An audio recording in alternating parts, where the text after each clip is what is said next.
whatever. We'll just do this one. If it's not recording my voice, oh well. Otherwise, we'll just keep going. Okay, so this is.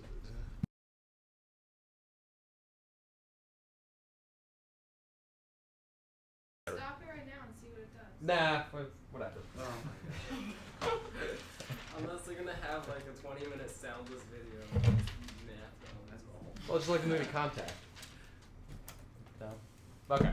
Anyway, so let's reduce this fraction here. 15/45. How would you reduce that? You divide by 5. Why? Because they have the common factor of 5. Yeah, they have a common factor of 5. Really, I could rewrite this as 3 times 5 over 9 times 5. Oh yeah, you can divide it by 15. Or I could write it as 1 times 15 over 3 times 15. But what happens with the 5s or with the 15s? Cancel out. Yeah, I just cross them out. Because they're factors, I can do that, so I get 1/3. Fun stuff, right? What about this? How can I factor this bottom equation? Kevin? Quantity of x minus 5 times the quantity of x minus 4. Right. The -5 times the -4 multiply to get the positive 20, and the -5 plus the -4 add up to get the -9. Yes, it is going to lead to something, because this is all stuff that we've looked at before, right? And you guys I've never have seen And now reducing you're just before. gonna build. you ever seen reducing like that? Well, more or less that's what you're doing. So, today we learned something, right? But you knew that you could reduce that fraction, correct? Yeah. I would hope some of you would know, although you didn't all display that on the test. Ooh, shots fired. All right. Factor some more. X squared minus 2x minus 15. How can I factor this? Yeah, Jesse. X what? X plus 3, x minus 5. Good. So what about over here? X plus 3, x minus 3. Good. Difference of 2 squares. Do you guys miss this stuff? Yeah. Of course you do. I miss this stuff too. Especially after dealing with logarithms, right? Yeah. All right. Now what's this whole chapter about? Rational functions. Rational functions. What's a rational function? Stupid. Aside from being awesome, Emily, what are rational functions? They are rational. They're inverse variations of regular functions. So what is a rational function? A rational function. Okay, like if I give you this,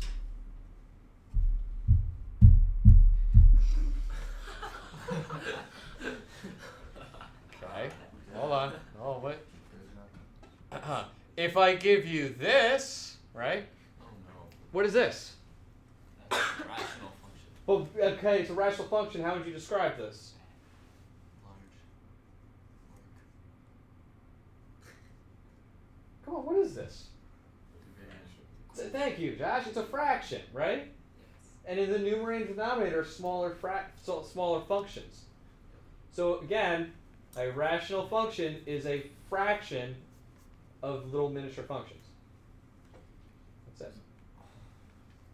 So the x minus 5 over x minus 3. Oh yeah, check that out. Look, the numerator is this function I already factored, and my denominator is this function I already factored. So I could write this in factored form and say, hey, my numerator is really x plus 3 over x minus 5, and my denominator is x plus 3 over x minus 3.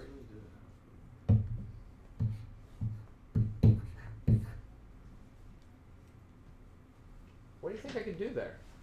That's all X about minus 5 it. over x minus 3. Yeah. These are both factors, right? This x plus 3 and this x minus 5 are factors, as are the x plus 3 and the x minus 3. So when I have common factors in the numerator and denominator, like I did with that 15/45, I can cancel them out, and I'm left with x minus 5 over x minus 3. Pretty nice, right? Sure. We're going to see that this is important.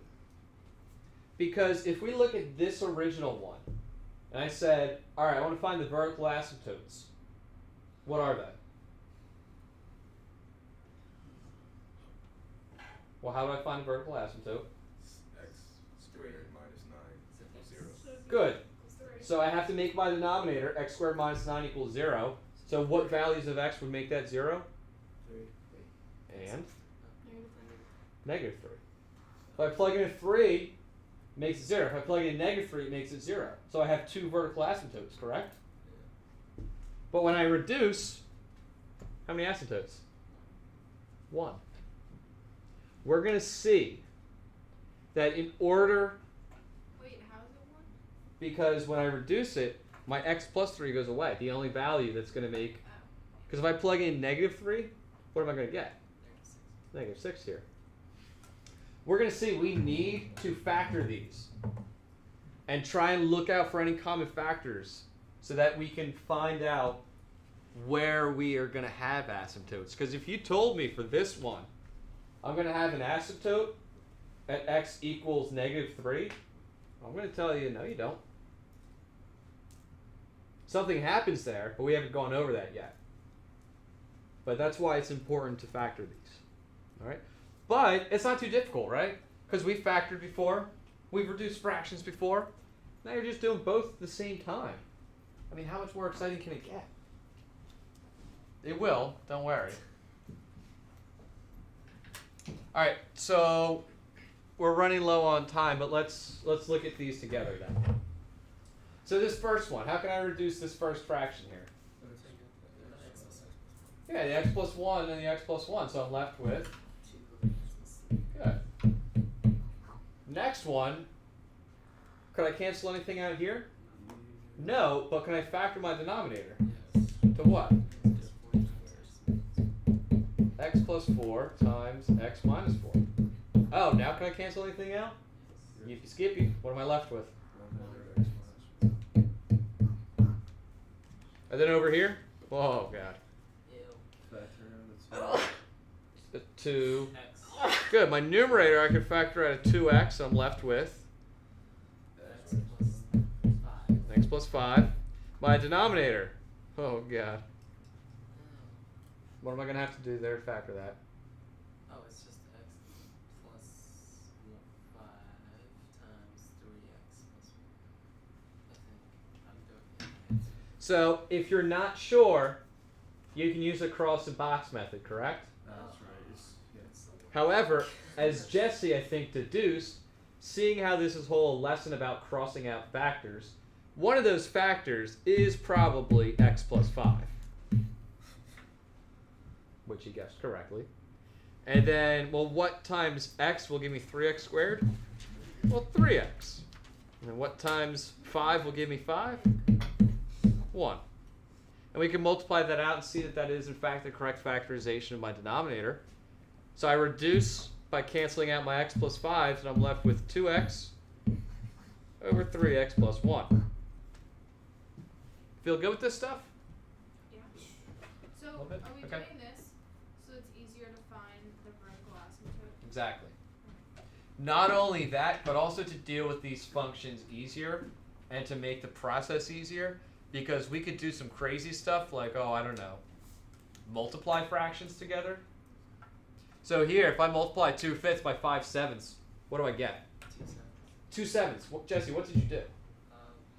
Cancel. Or. Yeah, we can just cross out those 5s, right? So I'm left with 2/7. If you don't believe me, really when I multiply, I get 2 times 5 over 5 times 7. Well, that's what we just did. We crossed out those 5s. So I'm still left with 2/7. So now if I have functions like this, oh yeah. Honestly, if you really wanted to, don't let me stop you. You can multiply these polynomials together, because I know you guys love multiplying polynomials, right? My favorite thing to do. There you go. Where's the cricket sound effect? So what I can do is I can factor these. So let's look at this numerator for the first one. How can I factor that? 3x times 1 minus 8. 3x times Quantity of 1 minus. 1 minus x. My denominator, could I factor that? Yes. Okay, great. How can I factor it? X plus 5. X minus 1, correct? Numerator on the other one, how could I factor that? Could I? Yes. Yeah. To what? X times 5. X plus 5? Sorry, x plus 5 times x minus And then 3x. 3x. Alright, so suddenly we go from multiplying polynomials to this whole big nonsense thing to reducing. So can I reduce anything here, Jesse? The 3x, right? Yeah. Look, just like I did before with my 5s, where I multiplied 2/5 by 5/7. Cross cancellation. And then x Oh, plus couldn't you do that originally? Well, not originally, because here these, as they stand right there, they're terms. So if I just say, oh, 3x and 3x, it doesn't work that way because I have this negative sign. But once I factor that out, then it's fair game because it's now a factor. Okay. Emily? You can do the x plus 5 and x plus 5. Good. X plus 5, x plus 5. Can you do the 1 minus x and x minus 1? So that's an interesting case. What do you notice about the x's? What are they? Switched. Never mind. They're opposites, right? Opposites. Yeah. What about the 1 and the negative 1 there? Also. What happens when you divide opposites? What do you get? 1. Negative 1. So you could actually rewrite this as 1 minus x over negative 1 times what? 1 minus x times x minus 4 So you over get 1. -1. They cancel out, so what do I get? Negative. Negative x plus 4.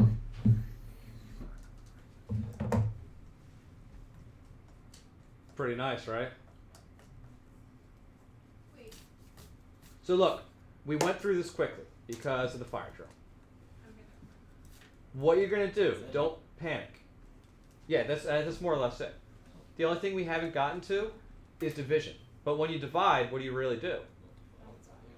Multiply by reciprocal. So if I give you a problem, and just let me switch it real quick to this, well, what are you gonna do with the second fraction?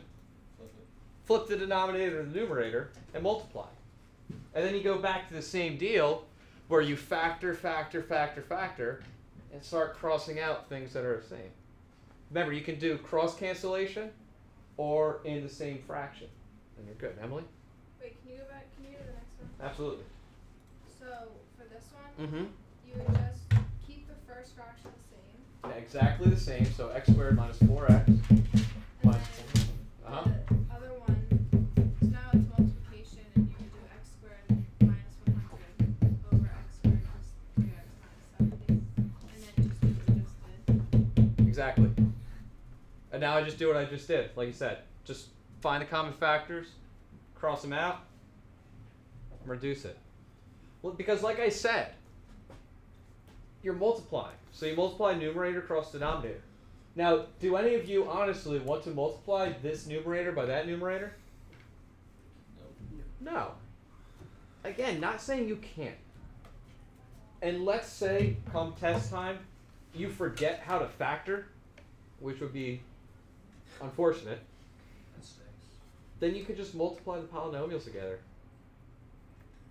But it's not going to be reduced probably. We like things reduced. It may be the same, but when we like it, when we have it written reduced, you know, like this previous fraction here, negative x plus 4 or 4 minus x, that's a lot nicer than writing some big hefty equation, right? I still don't understand the part where, This the 1 minus x and x Yeah. minus 1? Yeah. So all I did there was I factored out a negative 1 from the bottom. So I divided the x by negative 1 and I got positive x. Sorry, negative x. And I divided the negative 1 by negative 1 and I got positive 1. So I factored out that negative 1 here. but then when you cross them out, wouldn't you get 1 divided by negative 1? Well, what's 1 divided by negative 1? Negative 1. But then you don't have negative 1. So I said I take this, negative 1 multiplied by the x minus 4 is negative x plus 4. Okay. Yeah, guys, let me grab your homeworks. It's running away. It's running away.